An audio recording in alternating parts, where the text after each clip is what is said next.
52 BC. Gaul. Dawn. The Germanic warlord stood on the ridge, watching the distant dust cloud, and he smiled. Because he knew the Romans were finished. You need to understand something. What you're about to hear defies everything you think you know about ancient warfare. This isn't just another battle story. This is about an impossible advantage that seemed like a fatal weakness. A secret weapon disguised as a crushing flaw, and it changed the world.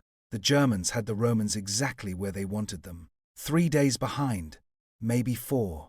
The legions were crawling through the valleys like wounded beasts, slow, predictable, pathetically easy to avoid. The warbands could dance around them, strike the supply lines, vanish into the forests. The Romans, with their massive army, their endless baggage trains, their stubborn refusal to just move. They were dead men marching. The warlord had seen it before. Heavy infantry, overloaded, bureaucratic. By the time they arrived, his people would be gone. By the time they set up camp, the next ambush would already be planned. How do you catch smoke? How do you fight what you can't reach? You don't. But here's what the warlord didn't know. Here's what none of Rome's enemies understood until it was too late. That impossible slowness, that maddening, suicidal refusal to rush, it was the most dangerous thing the Romans ever did. Because when a Roman legion advanced slowly, they weren't crawling, they were building something. Every single day, every single mile, something that couldn't be stopped, couldn't be starved, couldn't be broken. Want to know what it was? Let me show you why the Romans' greatest weakness was actually their most terrifying strength. Why slow became unstoppable. Why enemies who thought they were hunting Romans suddenly realized too late that they were the ones being hunted. But first, you need to see what a Roman legion actually was. Not the legend, not the myth, the truth. Day 1. The column forms. Picture this. You're a Gallic scout, hidden in the tree line, and you're counting. You count the cavalry screen, the forward riders probing the roads, checking the fords, disappearing into the morning mist. You count the vanguard hardened infantry, shields ready, moving in tight formation. Then the engineers, then the officers, then the main body of the legion, 4,000, 5,000, 6,000 men in segmented armor, stepping in rhythm, gladius on one hip, Pugio on the other. But you're not even halfway done counting, because behind them comes the real army, the invisible army, the army nobody talks about, but everyone underestimates. The servants, hundreds of them, the mules carrying tents, stakes, tools, grain, the wagons groaning under the weight of siege equipment, spare weapons, medical supplies, the allied units, Numidian cavalry, Cretan archers, Balearic slingers, the camp followers, the livestock, the portable forges, the water carriers, the surgeons. It doesn't end. It just keeps coming. A snake of humanity and animals and things, stretching back 2 miles, 3 miles, sometimes 5 miles down the road. And every single one of those things, every mule, every wagon, every basket of grain, every coil of rope, has to be moved, fed, guarded, kept together. This is what Roman enemies saw and thought. They're slow because they're weak, too much baggage, too much weight, too much bureaucracy. This is what they should have thought. They're bringing everything they need to never stop coming. Do you see it yet? Do you see the trap being set? A legion wasn't an army. It was a system, a self-contained war machine that carried its own stomach, its own workshops, its own fortifications, its own tomorrow. While other armies had to stop to forage, to find water, to rest, to regroup, the Romans brought all of that with them. But here's the cost. Friction. Every extra thing adds friction.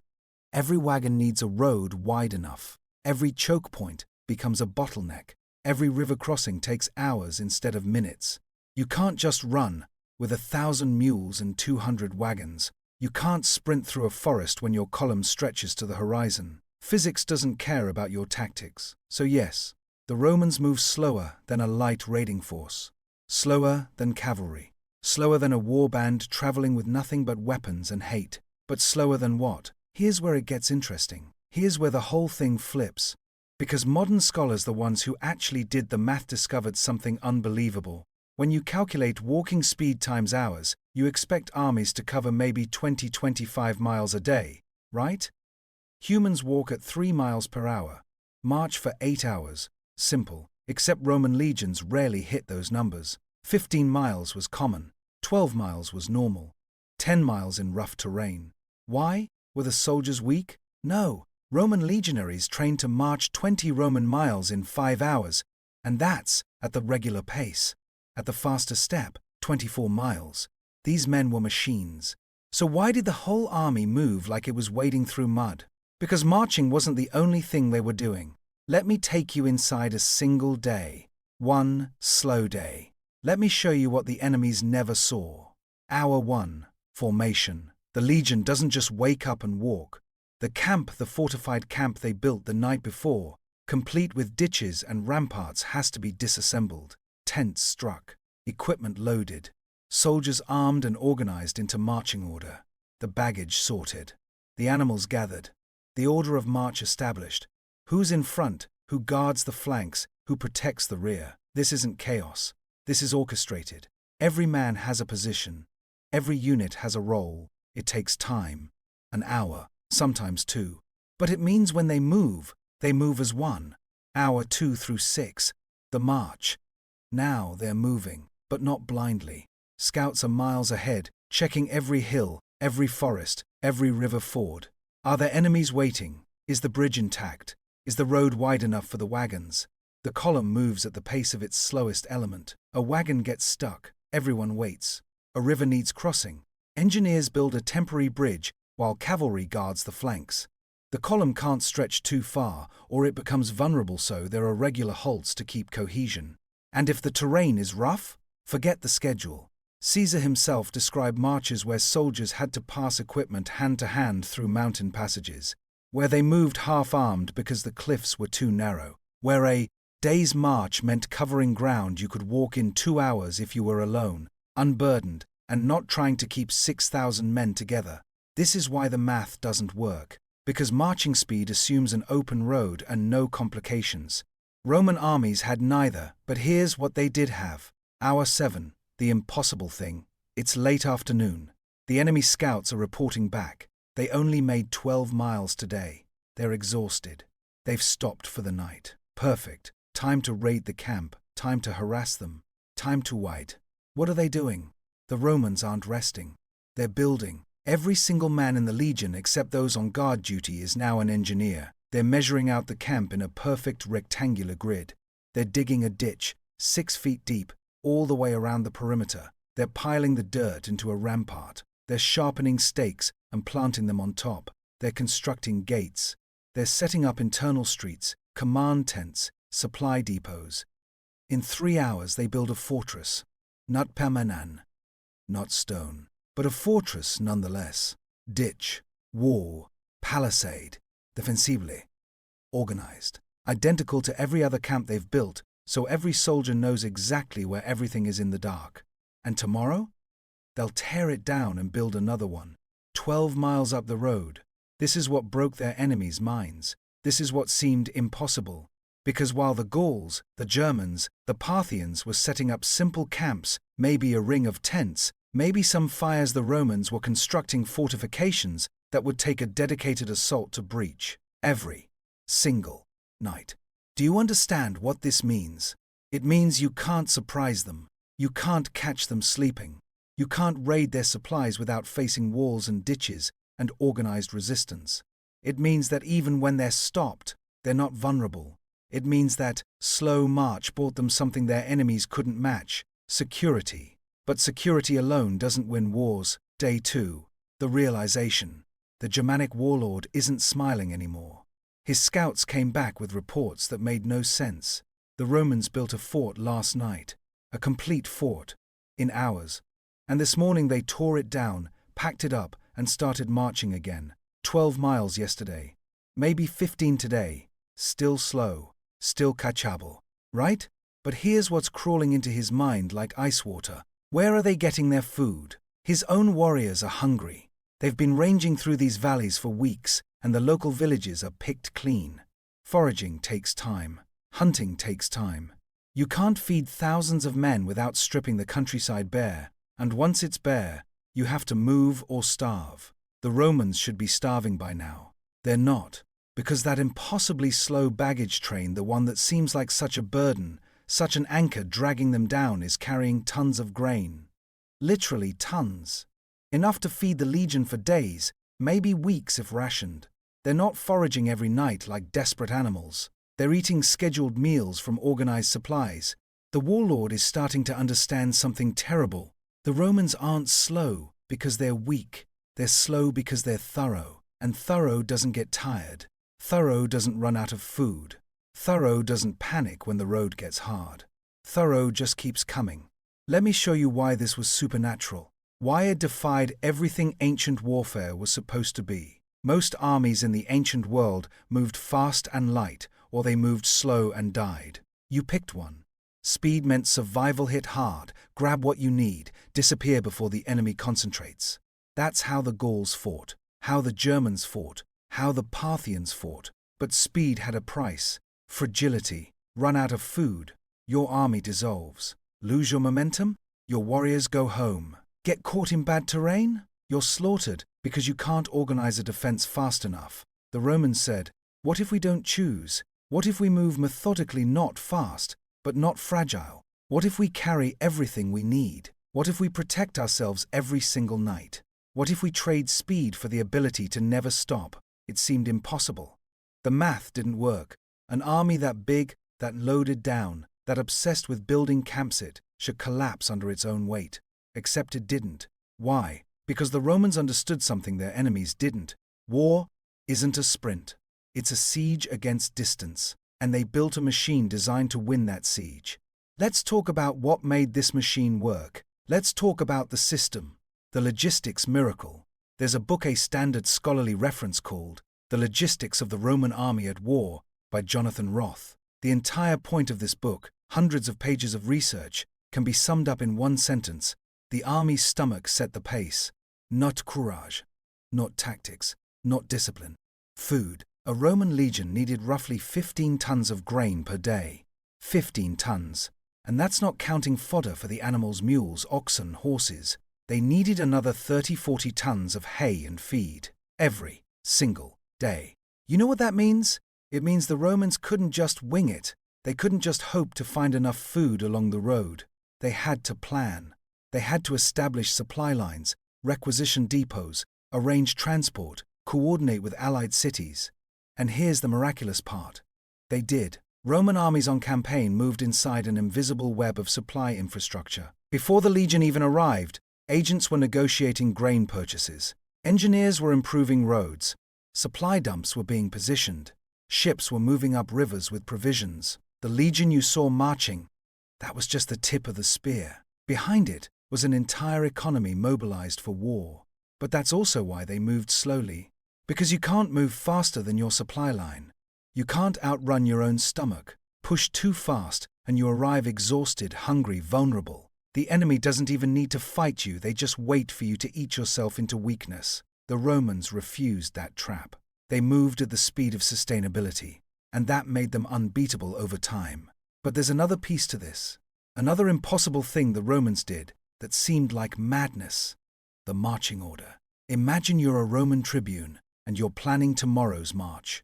You have 6,000 legionaries, 2,000 auxiliary troops, 1,000 servants, 500 wagons, 2,000 animals, and enough equipment to build a small city. How do you move this?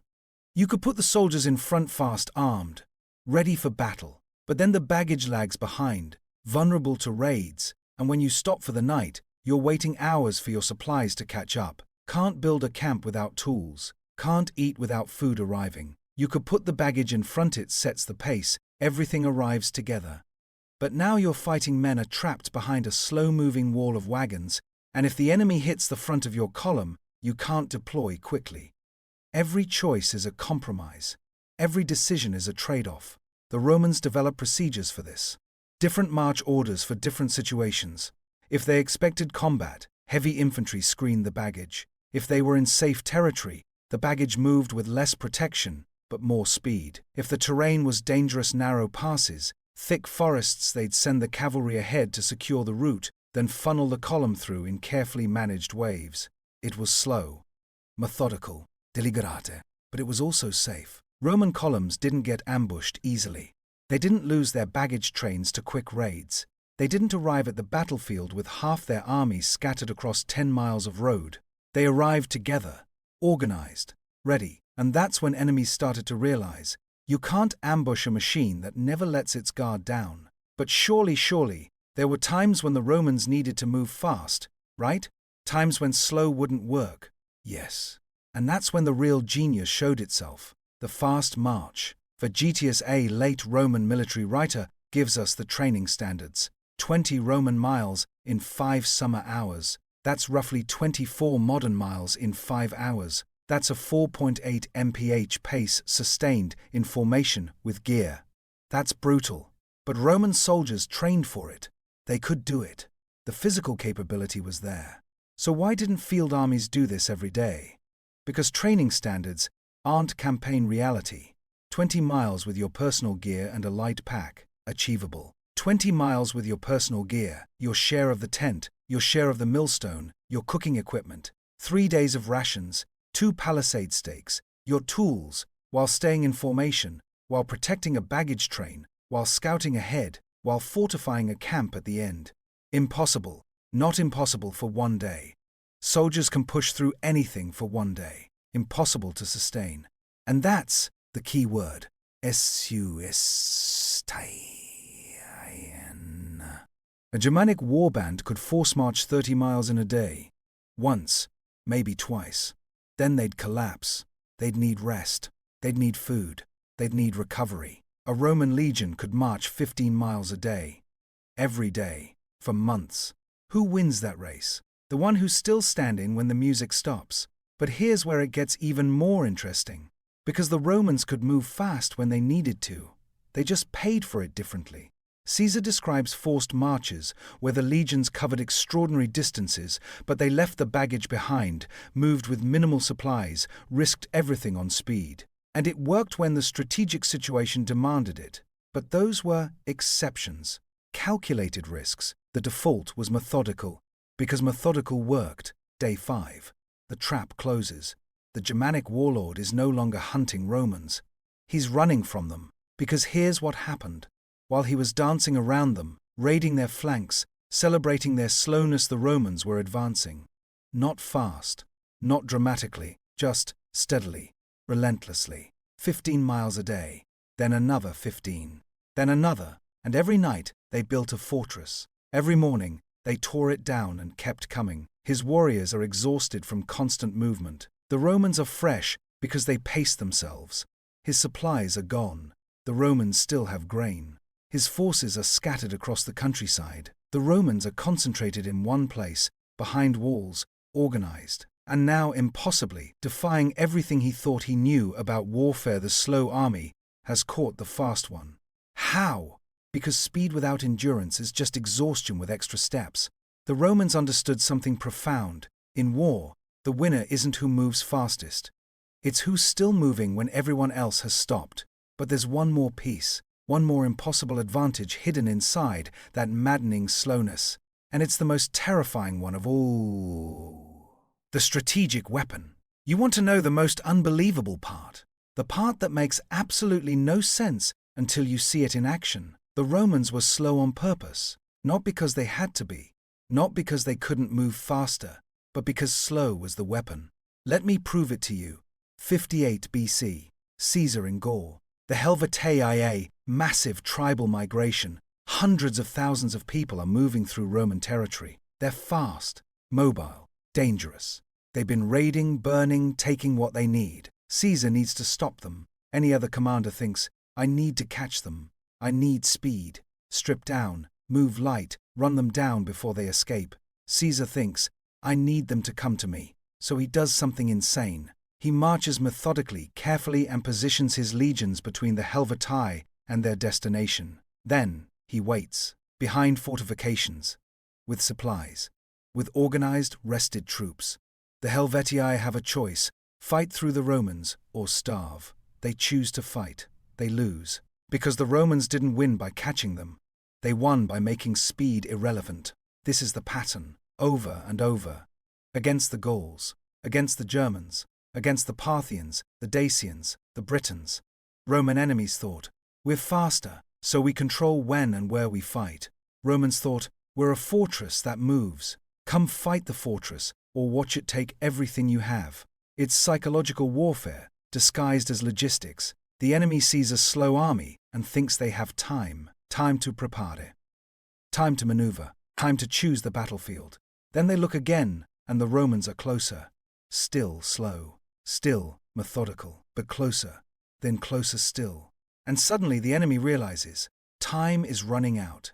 The Romans are going to reach the city, the supply depot, the strategic river crossing, and once they get there, they'll fortify it, and you'll never push them out. So now you have to rush. You have to fight on their terms. You have to attack a prepared, rested, organized enemy. The slow army just forced the fast army into a desperate mistake. How is that possible? Because slow plus inevitable beats fast plus fragile. Every single time the knight fought. Let's go back to that fortified camp, because this is where the whole system becomes supernatural. Polybius, Greek historian, actually Shaw Roman camps being built describes the process in detail. It's not random, it's not improvised. It's identical every single time. The camp is a rectangle, always. The streets inside run in a grid, always. The commander's tent is in the center, always. Each legion has its designated section. Each cohort has its designated area. Every soldier knows exactly where his tent goes, where the latrines are, where the water is stored, where the weapons are stacked. Why does this matter? Because in the dark, under attack, in chaos, every soldier can navigate the camp by memory. No confusion, no panic, no, where do I go?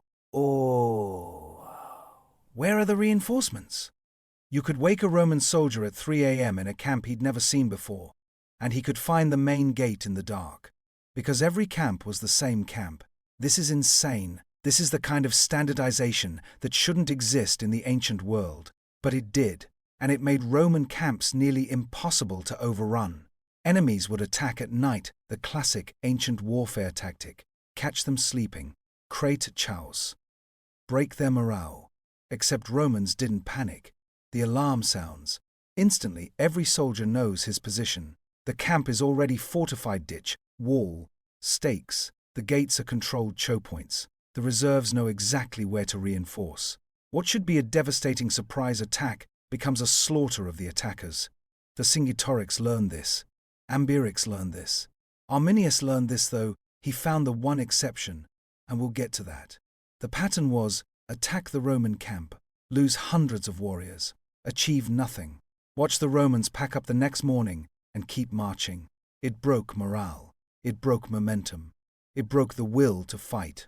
Because how do you beat an enemy that turns every stopping point into a fortress? How do you wear them down when they're more protected at rest than you are in your own villages? You don't. But here's what's even more brilliant. The camp wasn't just defense.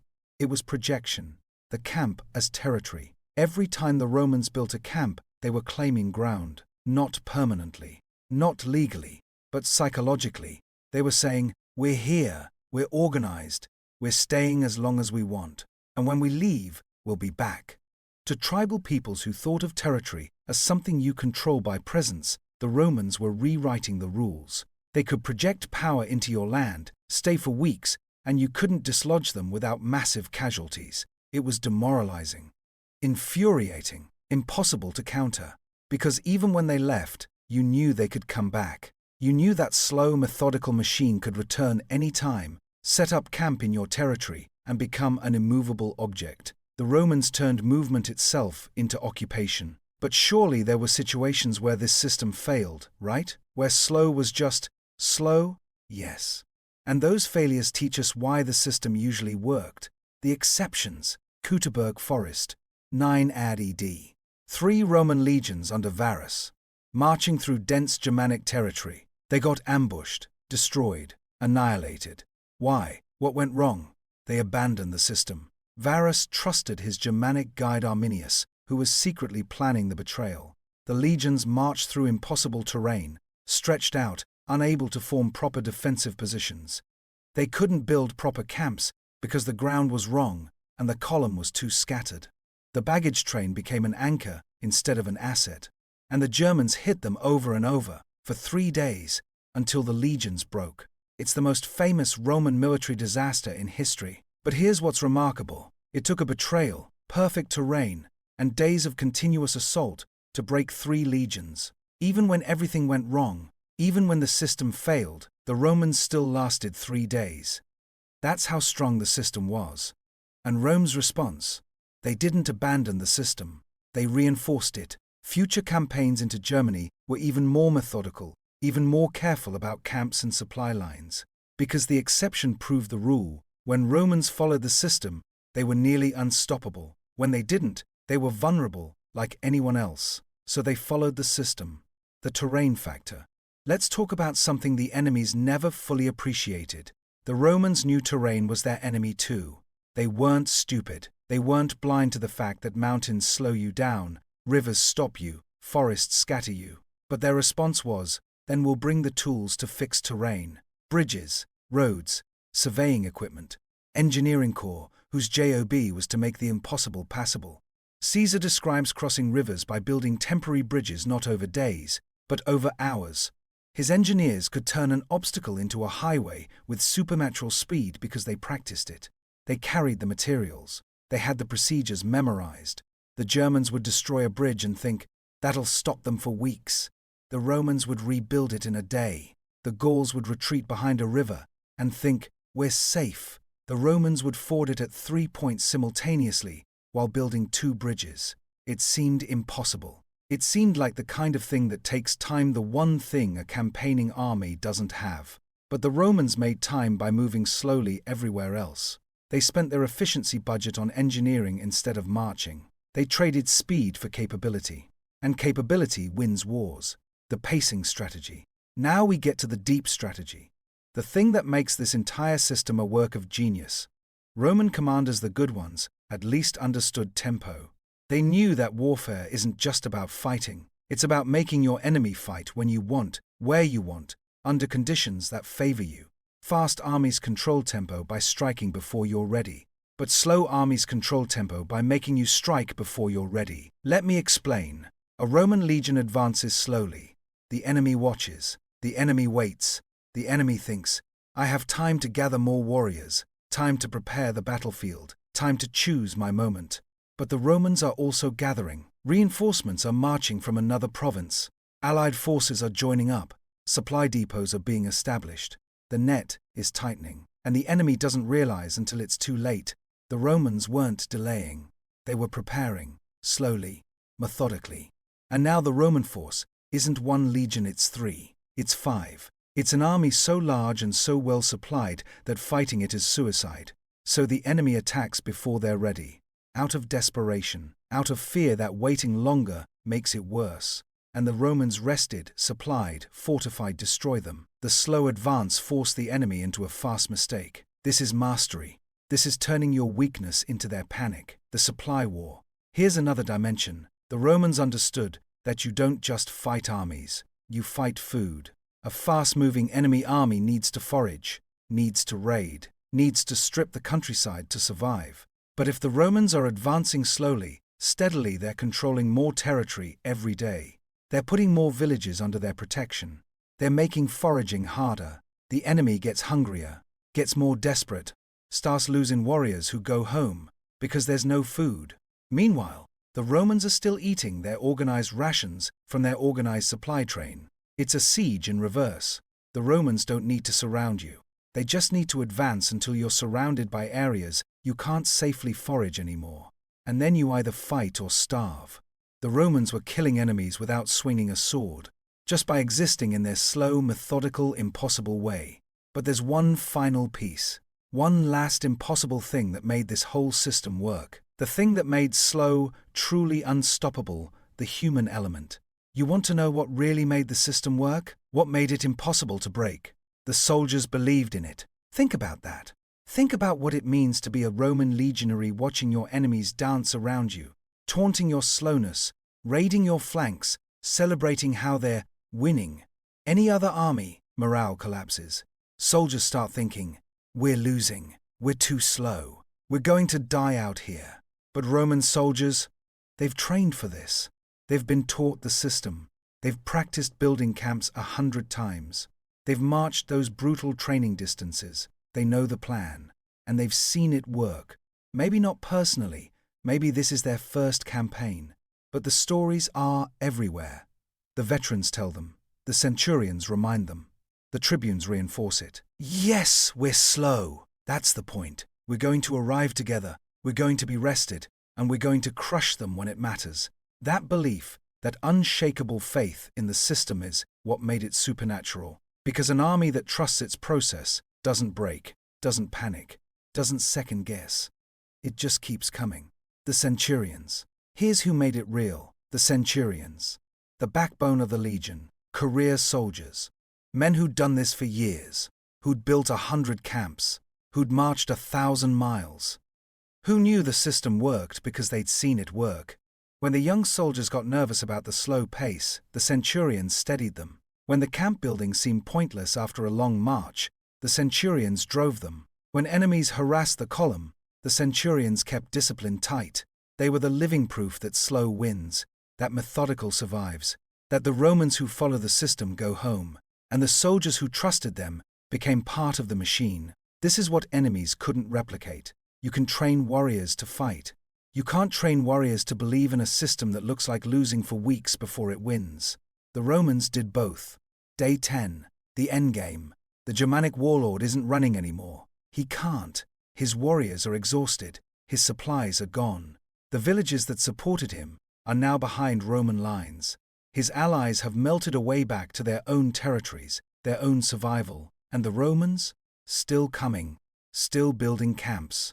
Still eating regular meals. Still fresh. He has one option left. Fight. Not on his terms. Not when he's ready. Not where he wants. On Roman terms. When they're ready. Where they've chosen. The battle when it comes is over in hours. Maybe minutes. Because the Romans arrive organized, rested, in formation, with reserves, with a plan. And the Germans? They arrive desperate, hungry, scattered, exhausted from 10 days of maneuver. It's not even close. This is the pattern. This is what happened again and again across 3 centuries of Roman expansion.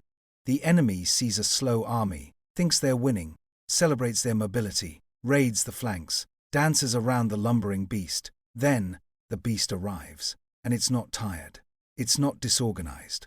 It's not vulnerable. It's a fortress that learned how to walk, and it destroys them. The impossible victory. Let's zoom out.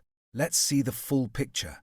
The Romans conquered most of the known world, not because they were faster, not because they were more savage, not because they had better weapons, because they built a system that turned warfare into engineering. They asked, what if we treat war like a construction project? What if we plan for it? What if we bring everything we need? What if we protect ourselves every night?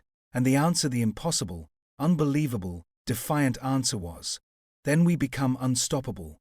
Fast armies won battles. The Roman system won wars. Because wars aren't won in a day. They're won over months, campaigns, seasons, years. And the army that can keep operating, keep eating, keep moving, keep fighting after everyone else has collapsed, that army wins. The Romans understood something profound. In any system, the limiting factor is the weakest link. For most armies, that weak link was logistics. Food, supply, morale over time. The Romans made logistics their strongest link. Everything else, tactics, bravery, weapon quality mattered.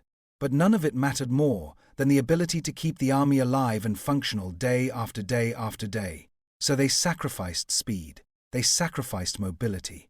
They sacrificed the appearance of strength. And they gained actual strength, the strength to never stop. The modern lesson. Here's why this matters. Here's why we're talking about something that happened 2,000 years ago. Because the lesson is eternal. Slow and sustainable beats fast and fragile. In business, in fitness, in relationships, in creativity. Everyone wants the quick win, the explosive growth, the overnight success, the blitz that changes everything. But those strategies break people. They burn out. They collapse. They win once and can't sustain it. The Romans showed us. Build the system first. Move methodically. Protect yourself at every stage. Arrive ready, not exhausted. Yes, you'll look slow compared to the competition sprinting past you. But when they're gasping for air at mile 10, you'll still be running. When they've burned through their resources, you'll still have reserves. When they're scattered and desperate, you'll be organized and strong. Slow isn't weak. Slow is smart. If you have the discipline to maintain it, the cost of mastery. But let's be honest, the Roman system was hard. It required incredible discipline. Soldiers who could march all day and then dig for 3 hours. Officers who could plan logistics instead of just tactics. An entire civilization that prioritized organization over glory. That's not natural. That's not easy. Most armies couldn't do it. Most didn't do it. The Gauls were braver in individual combat. The Parthians were better cavalry. The Germans were fiercer warriors. But none of them could build a system that sustained war across continents. Only Rome.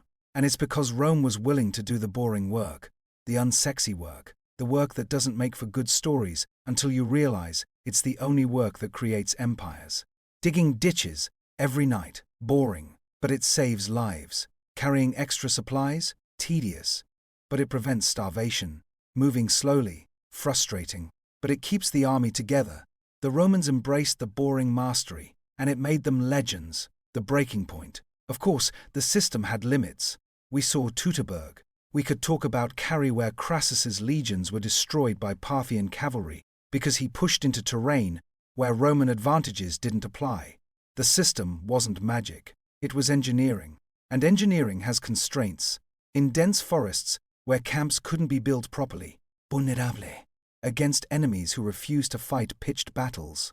Frustrating. In deserts where supply lines stretched too thin, dangerous. The Romans learned these limits the hard way. And smart enemies Hannibal, Mithridates, later Germanic confederations learned to exploit them. But here's the thing. Even when the system failed, it failed spectacularly. It took perfect conditions, brilliant enemy commanders, and often Roman mistakes to break it. Most of the time, it worked, and most of the time conquered the Western world. The ultimate irony. So here we are, 2,000 years later, and we still talk about Roman legions with awe, not because they were fast, not because they were exotic, not because they had secret weapons, because they were boring, methodical, organized, disciplined, slow. The most boring, unsexy, frustrating approach to warfare imaginable. And it dominated. That's the lesson. That's the impossible truth your enemies learn too late. The tortoise doesn't beat the hare because tortoises are secretly fast. The tortoise beats the hare because finishing is what counts. And the Romans, those slow, methodical, impossibly boring Romans, always finished what they started. One fortified camp at a time. One careful march at a time. One sustainable day at a time. Until the entire world looked up and realized the slow army isn't behind anymore. It's everywhere. And there's one final twist, one last impossible thing, the legacy that never died. 50 AD, Britannia, northern frontier. A Celtic chieftain watches Roman surveyors marking out another camp, another fortress, another impossible structure rising from British soil. He's fought them, his father fought them, his grandfather fought them, and they're still here, still building, still advancing.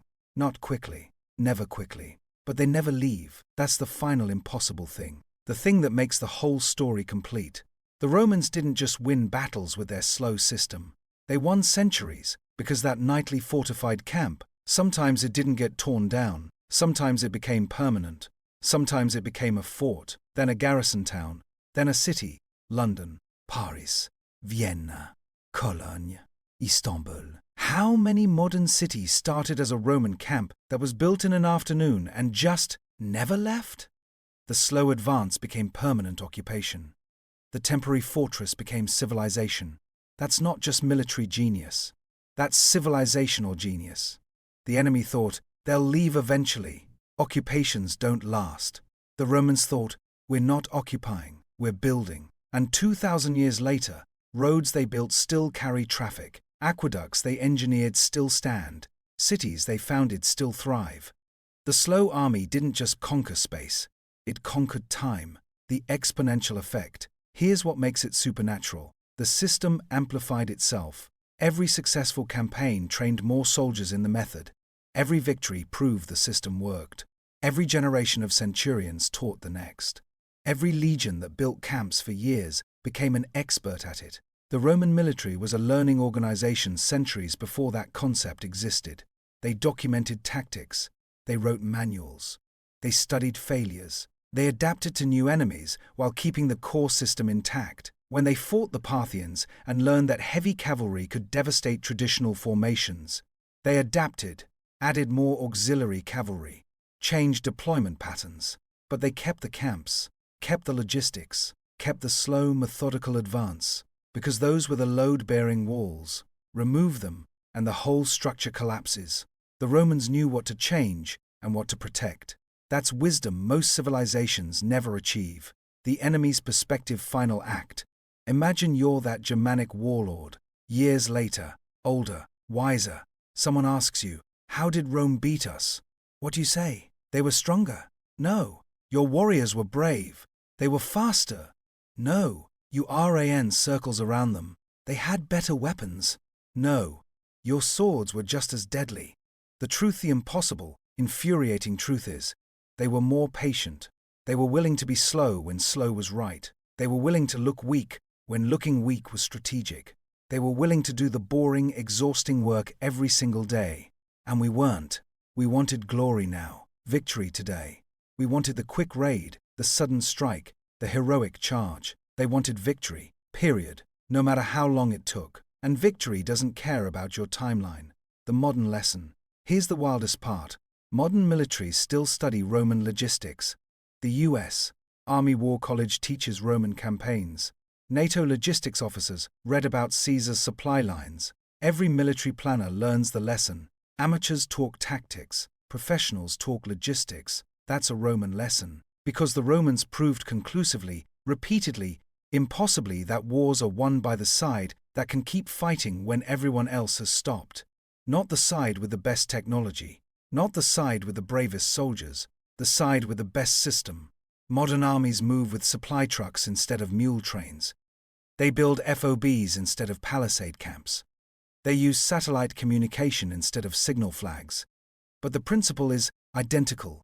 Protect your supply. Fortify your position. Advance methodically. Stay organized. The Romans invented modern warfare. They just did it with shovels and stakes. The personal application. So what do you do with this? Because this isn't just ancient history. This is a manual for achieving the impossible. Everyone around you is sprinting, hustling, grinding, moving fast, breaking things, burning out. They're the Germanic war bands. Fast, aggressive, impressive, for a while. Then they collapse, quit, fade away. You know who wins?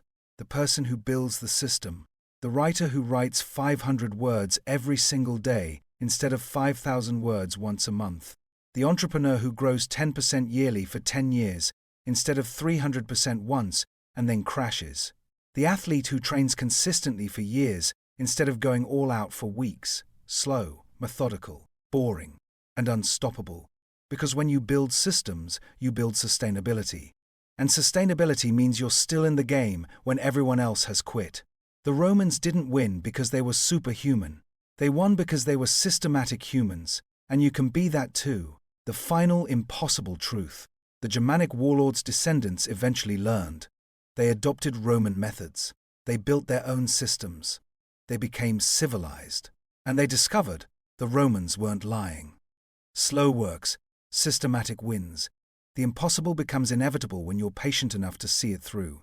Every modern institution, military, corporate, governmental that succeeds long-term does it the Roman way. Systems over heroics.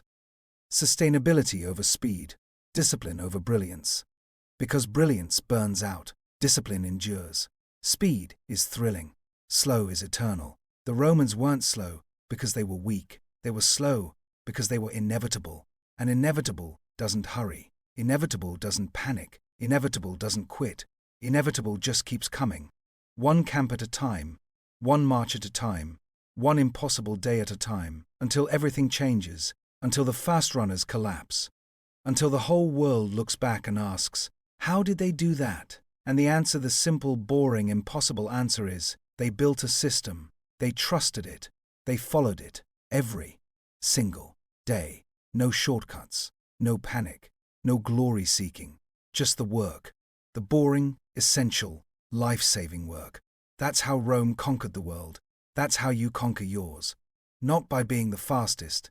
not by being the flashiest, by being the one who's still standing when the dust settles. The tortoise crossing the finish line, while the hares are still catching their breath. The legion building its final camp on the ruins of every enemy who thought slow meant weak, the impossible becoming inevitable through the simple power of never stopping. That's the Roman way. That's the winning way.